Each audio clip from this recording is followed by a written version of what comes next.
Hello everyone, welcome to Xavier world. என்னோட video பார்த்துட்டு இருக்கவங்க எல்லாருக்கும் ரொம்ப நன்றி. என்னோட வீடியோ பிடிச்சிருந்துச்சுன்னா என் சேனலை சப்ஸ்கிரைப் பண்ணி எனக்கு சப்போர்ட் பண்ணுங்கள். இன்றைக்கி வீடியோ என்னன்னு பார்த்தீங்கன்னா, ஒரு சண்டே எடுத்ததான். அன்றைக்கும் எப்பவும் போலவே சீக்கிரமாக எழும்பிட்டேன். வெளியே வந்து பார்த்தா ஒரு 4-5 மைல் அப்படி கூட்டமாக இருந்துச்சு. ஏன்னா எங்கள் வீட்டுக்கு ஆப்போசிட்டில் வந்து எம்டி லேண்டு தான். எப்போவுமே 1, 2 அப்படி தான் வரும். ஸோ அன்றைக்கி ஒரு 4-5 மைல் பார்க்கவே ஒரு அழகாக இருந்துச்சு. அப்புறம் அப்படியே ஃப்ரெஷ்அப் ஆகிட்டு சர்ச்சுக்கு தான் கிளம்பிகிட்டு இருந்தோம். இந்த ப்ளவுஸ் பார்த்திங்கன்னா, இதை வந்து நான் கட் பண்ணுறது கூட ஒரு வீடியோவில் ஷேர் பண்ணியிருந்தேன். ரொம்பவே கரெக்டாக ஸ்டிச் பண்ணிட்டேன். நல்லா இருந்துச்சு. ஸோ அப்படியே மாஸ் முடிஞ்சுட்டு நேராக எங்கள் அத்தை வீட்டுக்கு தான் போவோம் எப்போவும். ஸோ அங்கே போய் தோட்டத்தை பார்க்குறது தான் வேலை ஃபஸ்ட்டு. எல்வின் அங்கே போனோன்னே இப்படி தான் ஏதாவது மண்வெட்டி எடுத்து இல்லைன்னா கம்பை வச்சு ஏதாவது பண்ணிகிட்ருப்பான். இது வந்து இப்போ ரீசெண்டாக வச்ச மாதுளை தான். இப்போ தான் காய் போட போகுதுன்னு நினைக்கேன். ஸோ அப்படியே ஒவ்வொன்றா பார்த்துட்ருந்தோம்.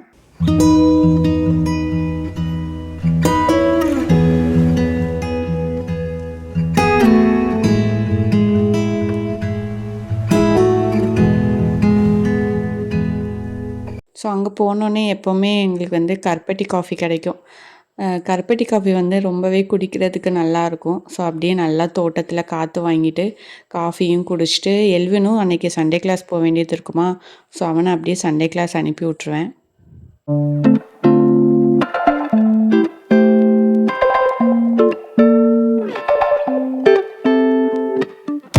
அப்புறம் அப்படியே நாங்களும் வீட்டுக்கு கிளம்பியாச்சு. வர்ற வழியில் அப்படியே காய்கறி வாங்கிட்டு தான் வருவோம். இந்த கடை பார்த்திங்கன்னா எங்கள் ஊர்லேயே கொஞ்சம் பெரிய காய்கறி கடை அப்படின்னு சொல்லலாம். ஏன்னா குட்டி குட்டி காய்கறி கடை தான் இருக்கும். அங்கே பார்த்திங்கன்னா செவ்வாய் வெள்ளி தான் கொஞ்சம் காய்கறி நல்லா ஃப்ரெஷ்ஷாக இருக்கும். ஸோ அந்த டைம் போனால் தான் நம்மளுக்கு வந்து ஃப்ரெஷ்ஷாக வாங்க முடியும். ஒரு சில காய்கறி தான் வச்சுருப்பாங்க. இந்த கடையில் வந்து எல்லா காய்கறியுமே இருக்கும்.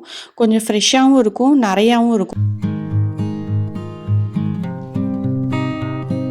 ஸோ நம்ம பார்த்து எடுக்கலாம் காய்கறி. எது வேணுமோ அதெல்லாம் எடுக்கலாம். அதுக்கப்புறம் ஒரு சில காய்கறிலாம் பார்க்கும்போது தான் நமக்கே ஞாபகம் வரும்.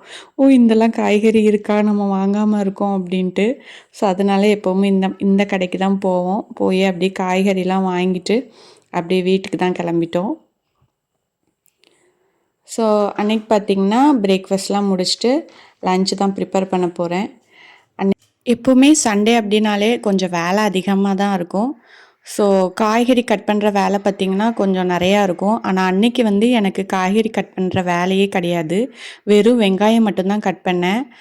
ஏன்னா வெங்காயம் மட்டும் வச்சு தான் அன்றைக்கி வந்து நான் சமையல் ப்ரிப்பேர் பண்ணேன். தக்காளி எதுவுமே நான் யூஸ் பண்ணலை.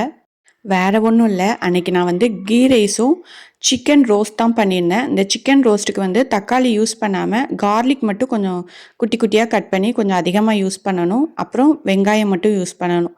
தக்காளி யூஸ் பண்ணாமல் காரசாரமாக தான் பண்ண போகிறேன். இந்த டிஷ் ரொம்பவே நல்லாயிருக்கும். அப்புறம் சிக்கனுக்கு வந்து நம்ம மசாலா தடவிட வேண்டியதான். அதுக்கு மஞ்சள் தூள், அப்புறம் வந்து குழம்பு மசாலா தூள், இது நான் வந்து வீட்டில் அரைச்சி வச்சதான். இதில் வத்தல் தூள், தனியா தூள் ரெண்டுமே ஆட் ஆகிருக்கும். நீங்கள் தனித்தனியாக கூட ஆட் பண்ணிக்கலாம். அப்புறம் சீரகத்தூள், அப்புறம் கொஞ்சோண்டு கரம் மசாலா, அப்புறம் தேவையான அளவு உப்பு, இஞ்சி பூண்டு பேஸ்ட்டு.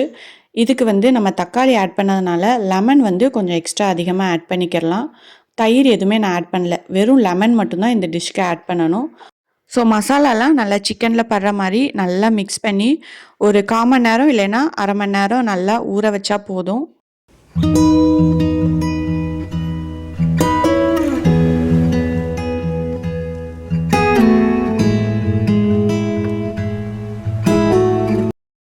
கீ ரைஸும் ரொம்பவே சிம்பிள் தான். நான் வந்து என்ன பண்ணுவேன்னா, தேங்காய் பால் எடுத்து கீ ரைஸ் பண்ண மாட்டேன். மோஸ்ட்லி கீ ரைஸ் வந்து நிறைய விதத்தில் பண்ணுவாங்க. இது வந்து கொஞ்சம் டிஃப்ரெண்ட்டாக இருக்கும். தேங்காய் பாலுக்கு பதிலாக தேங்காய் எண்ணெய் ஆட் பண்ணுங்கள்.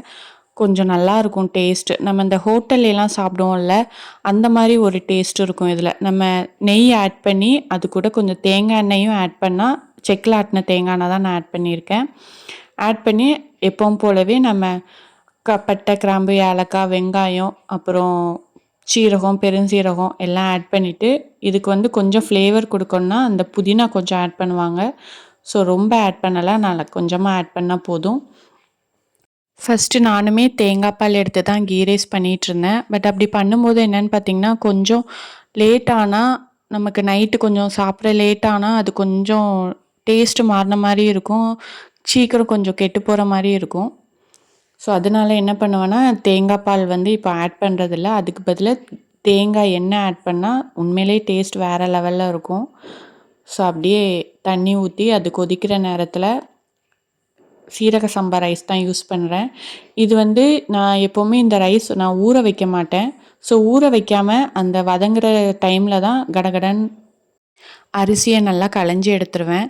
நான் எப்போவுமே இந்த ரைஸ் வந்து சீரக சம்பானாலும் சரி, பாசுமதி ரைஸ்னாலும் சரி ஊற வச்சு பண்ண மாட்டேன். ஊற வச்சு பண்ணுனா எனக்கு வந்து அது குழையிற மாதிரி இருக்கும். ஸோ ஊற வைக்காம அரிசியை போட்டதுக்கப்புறம் சிம்மில் வச்சே அதை வந்து கொதிக்க வைக்கணும். உடனே குக்கர் விசில் போடக்கூடாது. மூடி போட்டு அரிசி கொதித்ததுக்கப்புறம் கரெக்டாக ஒரு விசில் போட்டால் போதும். நல்லா குக் ஆகிருக்கும். சாதமும் குழஞ்சிருக்காது. அப்புறம் இதுக்கு கரம் மசாலா லைட்டாக ஆட் பண்ணால் போதும். அரிசி கொதிக்கிற நேரத்தில் அப்படி சிக்கனுக்கு வந்து வறுத்து தான் அரைக்க போகிறேன் இன்றைக்கி. இது ஸ்பைசஸ்லாம் போட்டு அதுக்கு பட்டை, கிராம்பு, அப்புறம் பெருஞ்சீரகம், மல்லி விதை, அதாவது கொஞ்சம் கொத்தமல்லி, அப்புறம் நம்ம காரத்துக்கு ஏற்ற மாதிரி காஞ்ச மிளகா. இது வந்து நம்மளோட காரத்துக்கு ஏற்ற மாதிரி தான் ஆட் பண்ணிக்கிறலாம். காஞ்ச மிளகா, அப்புறம் மிளகு, சீரகம்.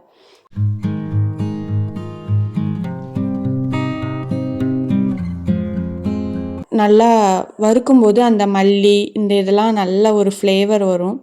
ஸோ அது ஆற ஸ்டேஜில் இங்கே சாதமும் கொதிச்சிட்டு, ஸோ இதுக்கப்புறம் நான் குக்கர் விசில் போட்டுருவேன். கரெக்டாக ஒரு விசில் போட்டால் போதும். அப்புறம் வறுத்து வச்சுருந்ததெல்லாம் ஆறிட்டு, ஸோ அதை தான் மிக்சியில் போட்டு கிரைண்ட் பண்ண போகிறேன். அப்புறம் சிக்கனுக்கு ஃப்ரை பண்ணுறதுக்கு எண்ணெய் கூட ஒரு 2 ஸ்பூன் கீ ஆட் பண்ணால் கொஞ்சம் நல்லாயிருக்கும். இதுக்கு டீப் ஃப்ரை பண்ணனாலும் பண்ணிக்கலாம். பட் நான் டீப் ஃப்ரை பண்ணலை. அப்படி நல்லா தண்ணி விட்டு அந்த தண்ணிலாம் நல்லா வற்றணும். சிக்கனுக்கு வற்றி நல்லா ட்ரை ஆகணும் சிக்கன்.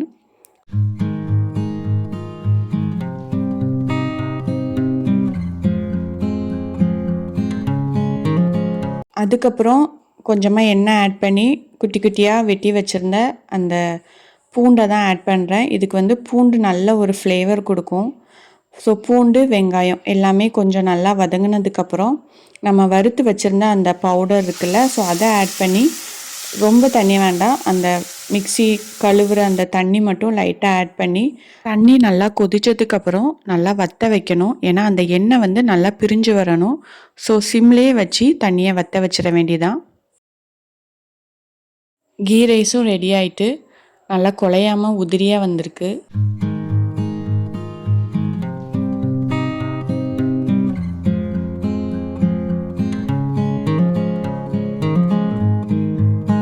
இப்போ அந்த தண்ணி இன்னும் கொஞ்சம் வற்றணும். பட் எண்ணெய் வந்து நல்லா பிரிஞ்சு வர ஆரம்பிச்சிருக்கு. இப்போவும் நம்ம சிக்கன் கிரேவி பண்ணுறதுக்கு அதுலேயே சிக்கன் போட்டு அது தண்ணி விட்டு நல்லா வற்ற வைப்போம்.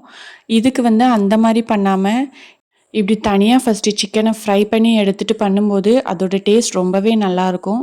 அதாவது மீன் குழம்புலாம் நம்ம அன்னைக்கு வச்சதை விட அடுத்த நாள் நல்லா சூடு பண்ணி சாப்பிடும்போது தானே அந்த மீன் குழம்பு நல்லா டேஸ்ட்டாக இருக்கும்னு சொல்லுவாங்கள்ல, அந்த கணக்கு தான் இதுக்கும். நல்லா ஃபஸ்ட்டு சிக்கனை ஃப்ரை பண்ணிவிட்டு பண்ணும்போது அந்த சிக்கனோட டேஸ்ட் வந்து ரொம்பவே நல்லாயிருக்கும். ஆனால் சிக்கன் வந்து ஹார்ட் ஆகாது. அதுக்கு தான் லெமன் வந்து கொஞ்சம் எக்ஸ்ட்ராவே ஆட் பண்ணேன். இப்படி லெமன் ஆட் பண்ணும்போது சிக்கன் எவ்வளோ தான் நம்ம குக் பண்ணாலும் அந்த சாஃப்ட்னஸ் வந்து நல்லா இருக்கும் சிக்கனுக்கு. இந்த ரோஸ்ட் நல்லா ரெடி ஆயிட்டு, கீ ரைஸுக்கு எனக்கு இப்படி குழம்பா வைக்காமல் இந்த மாதிரி பண்ணி அதை நல்லா சாதத்தில் போட்டு பிசைஞ்சு சாப்பிடும்போது ரொம்பவே நல்லாயிருக்கும். ஸோ இனி லன்ச் அப்படியே சர்வ் பண்ணிவிட்டு சாப்பிட வேண்டியதான்.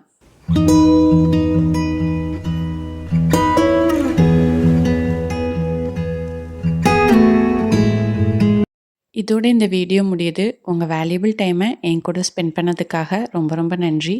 இனி அடுத்த வீடியோவில் பார்க்கலாம். பாய்.